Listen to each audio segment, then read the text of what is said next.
Welcome, folks, to a brand new series on Fulfill Your Financial Destiny, and this is session 1. And I want to talk to you and share with you the story of how God focused me on money, focused my attention on money. I had never cared about money. I actually got saved in a church that believed in a sacred secular split, and they believed money was secular, and worse than that, I believe that they believed that it was actually evil, all right?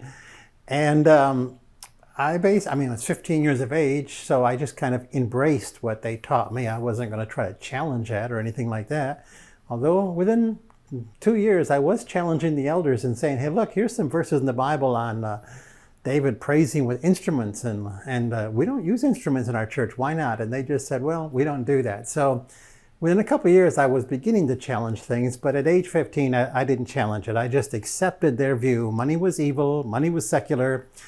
I assumed if I avoided it long enough, it would go away, and sure enough, it went away, and I thought, not so sure I'm excited about that particular view of money. Now, that church had never grappled with a verse in Psalms 24:1, which says, the earth is the Lord's and the fullness thereof. Fullness. So what's fullness involved? I mean, well, the gold and silver, that's part of the fullness of what's on this earth. So the gold and silver, it's God's. It's not Satan's. It's not secular. It's not evil. It's God's. It's part of what he owns and what he oversees. But we had missed that entirely. So I lived in absolute poverty for the first number of years of my Christian life. And it didn't really bother me because I didn't care about money. I was interested in the Bible and teaching the Bible and getting people saved. And money was just off the radar. So I accepted the fact that poverty was just going to be part of my life. And I got married in 1972. It was during my third year at college, Roberts Wesleyan College. I was working as a youth pastor in a Wesleyan church, and they were paying me $45 a week, which was my income to live on. So we tithed on that $4.50, and Patty took the other $40.50, and we lived off that. She bought groceries. We lived on Hamburger Helper, basically. And again, it was okay. We were involved in ministry. We were doing what we loved, and we were okay living on $40 a week, although that was not very much, all right? Eventually, I did get into full-time ministry, and I got paid $100 a week, which was a big increase. And I lived on that level for a good number of years. I just didn't mind because money was secular, okay? And my goal was to be spiritual. So finally, after 18 years of ministry, I was up to $22,000 annually as my annual income. I still had no theology concerning money at all. I had never gone back and examined the Bible to see what the Bible taught about money. And so I didn't know anything about it, except for I disliked the pain of being poor, never having enough money to barely do what we needed to do, and for extras, there was hardly ever anything left over for extras. So how did God get me to focus on money? I went to work at Full Gospel Tabernacle in Orchard Park, which was a mega church, several thousand members. The senior pastor there, he preached that money was spiritual, and he preached it a lot.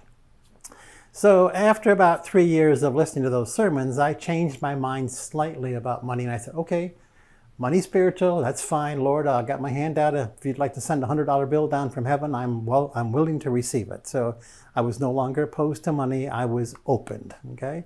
Of course, nothing happened because there's no $100 bills in heaven, and that's pretty much what I expected. Not too much was going to happen. However, years later, what I did learn is that there's something else in heaven I could have been asking for and should have been asking for. And that's, Lord, would you give me a creative idea that would serve humanity well, and the rewards of serving humanity well is they would pay me back, and that would produce financial freedom and financial blessing in my life. But I didn't know at that point in my life to be praying that kind of a prayer.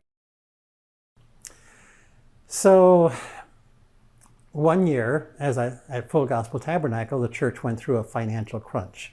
So the senior pastor came to each department, and he said to all of us, he said, find a way to break even with your department or find a new job within 12 months. And I thought, okay. I believe money's important now, because if I don't help break this department even financially, I'm going to be out of a job within a year. So my direct supervisor and I, we worked together, got a list of about 8 different things we could do to help improve the financial situation in our department, which was Buffalo School of the Bible, a church-centered Bible school that we worked in. And when all of those were pretty much easy ideas to implement, but one was going to be a challenge. And the one that was going to be a challenge was that we could bring our publishing in-house. Because we had helped 100 churches set up church-centered Bible schools, and I had written a lot of manuals, and some of the other staff had also. And we were selling about $3,500 worth of manuals to these 100 Bible schools every single week, all right? And we were farming that whole job out to a print shop in our area. And so the idea was we could bring that printing in-house. We had an abandoned garage on the church property.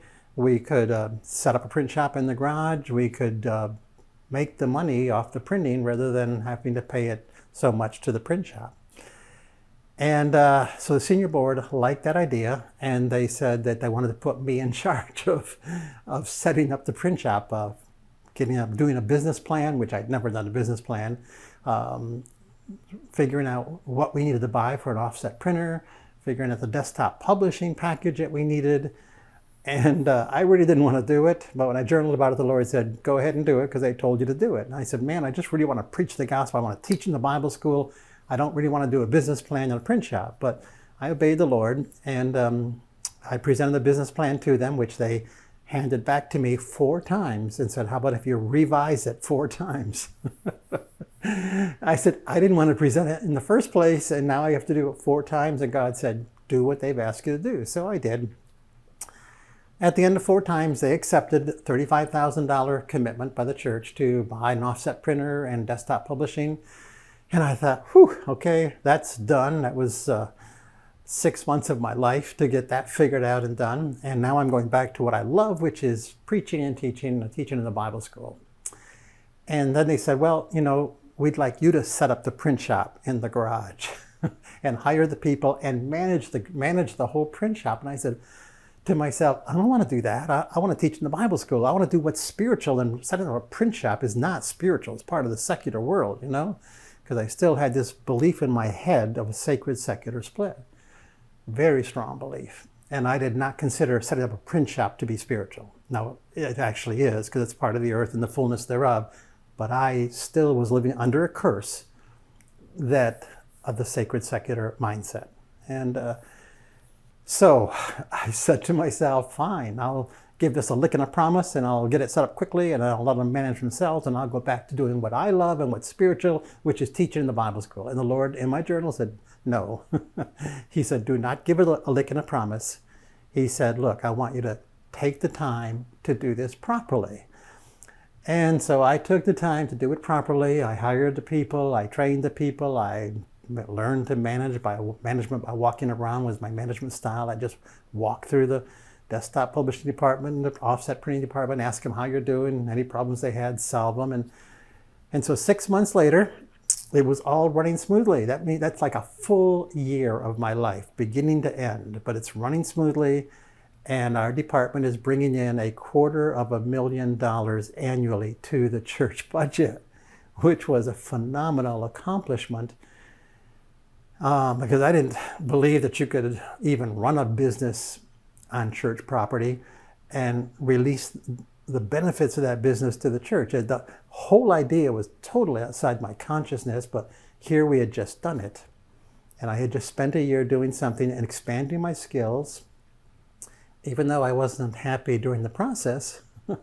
As I look back, I realized, man, these were all gifts. God was building gifts within me and talents within me, which I was going to use for the rest of my life. So I'm really happy that I did say yes, and I'm really happy for the pressure. Pressure never feels all that good on the way through, but the Lord said to me, he said, Mark, we're taking a piece of coal, we're turning you into diamond, and if you accept the pressure and say yes to it and let it do its work, you'll become a diamond in my kingdom, and I can use you mightily. And he told me this morning in my journaling, as I was preparing for this, is that I had let him do that. I had accepted the pressure over the years, and I'll be telling you more of the story as we go along. And he's produced a lot of gifts within me which would not have been produced if I'd have lived out of my own voice, because I wasn't interested in producing the things that he told me needed to be produced. So I was learning that taking finances seriously, it's part of Christian spirituality. It's as important as teaching in the Bible school. So money's not evil, it's a necessary part of life. So as we close out this session, I would like you to do some journaling and just ask the Lord 2 or 3 questions. And we do teach how to journal in our teaching on how to hear God's voice. So if you haven't learned that yet, you can go back and review that. There's free teaching on our website, cwgministries.org. You'll find our message as 4 keys to hearing God's voice. You'll find an hour-long of free teaching there and a whole 12-week series, 10-week series you can purchase if you'd like. So here's 3 questions to ask the Lord. Lord, what is my current view concerning money? And Lord, have I ever explored your word extensively to see what your view on money is? And Lord, make me willing to set aside my preconceived ideas and be open to new revelation by the Spirit. So ask the Lord those questions. Let him speak back, write out what he gives you. Come on back and we will get into session 2 of Fulfill Your Financial Destiny.